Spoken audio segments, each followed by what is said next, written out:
मत्स्य अवतार भगवान विष्णु के प्रथम अवतार है। मछली के रूप में अवतार लेकर भगवान विष्णु ने एक ऋषि को सब प्रकार के जीव जंतु एकत्रित करने के लिए कहा और पृथ्वी जब जल में डूब रही थी तब मत्स्य अवतार में भगवान ने उस ऋषि की नाव की रक्षा की। इसके पश्चात ब्रह्मा ने पुनः जीवन का निर्माण किया। एक दूसरी मान्यता के अनुसार एक राक्षस ने जब वेदों को चुराकर सागर की अथाह गहराई में छुपा दिया तब भगवान विष्णु ने मत्स्य रूप धारण करके वेदों को प्राप्त किया और उन्हें पुनः स्थापित किया। मत्स्य अवतार की कथा। एक बार ब्रह्मा जी की असावधानी के कारण एक बहुत बड़े दैत्य ने वेदों को चुरा लिया। उस दैत्य का नाम हयग्रीव था। वेदों को चुरा लिए जाने के कारण ज्ञान लुप्त हो गया। चारों ओर अज्ञानता का अंधकार फैल गया और पाप तथा अधर्म का बोलबाला हो गया। तब भगवान विष्णु ने धर्म की रक्षा के लिए मत्स्य रूप धारण करके हयग्रीव का वध किया और वेदों की रक्षा की। भगवान ने मत्स्य का रूप किस प्रकार धारण किया, इसकी विस्मयकारिणी कथा इस प्रकार है। कल्पांत के पूर्व एक पुण्यात्मा राजा तप कर रहा था। राजा का नाम सत्यव्रत था। सत्यव्रत पुण्यात्मा तो था ही, बड़े उदार हृदय का भी था।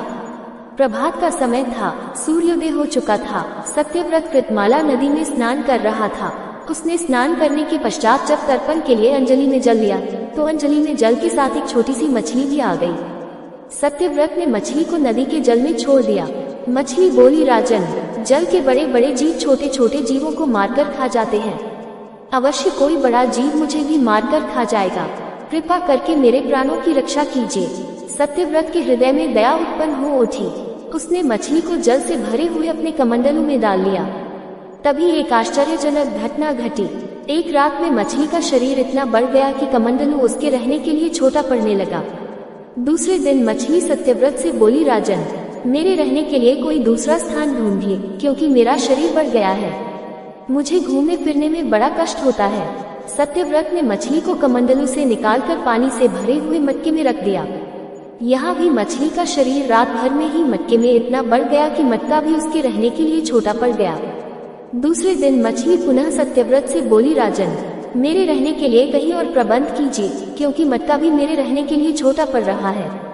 तब सत्यव्रत ने मछली को निकालकर एक सरोवर में डाल दिया, किंतु सरोवर भी मछली के लिए छोटा पड़ गया।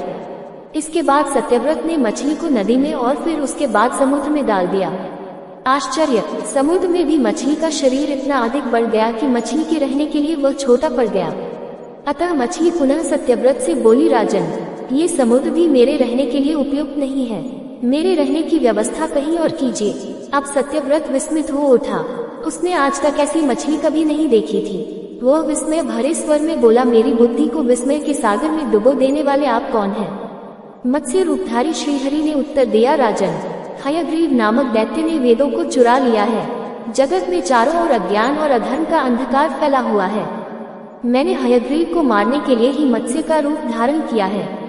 आज से 7वें दिन पृथ्वी प्रलय के चक्र में फिर जाएगी। समुद्र उमड़ उठेगा, भयानक वृष्टि होगी, सारी पृथ्वी पानी में डूब जाएगी। जल के अतिरिक्त कहीं कुछ भी दृष्टिगोचर नहीं होगा। आपके पास एक नाव पहुंचेगी। आप सभी अनाजों और औषधियों के बीजों को लेकर सप्त ऋषियों के साथ नाव पर बैठ जाएगा। मैं उसी समय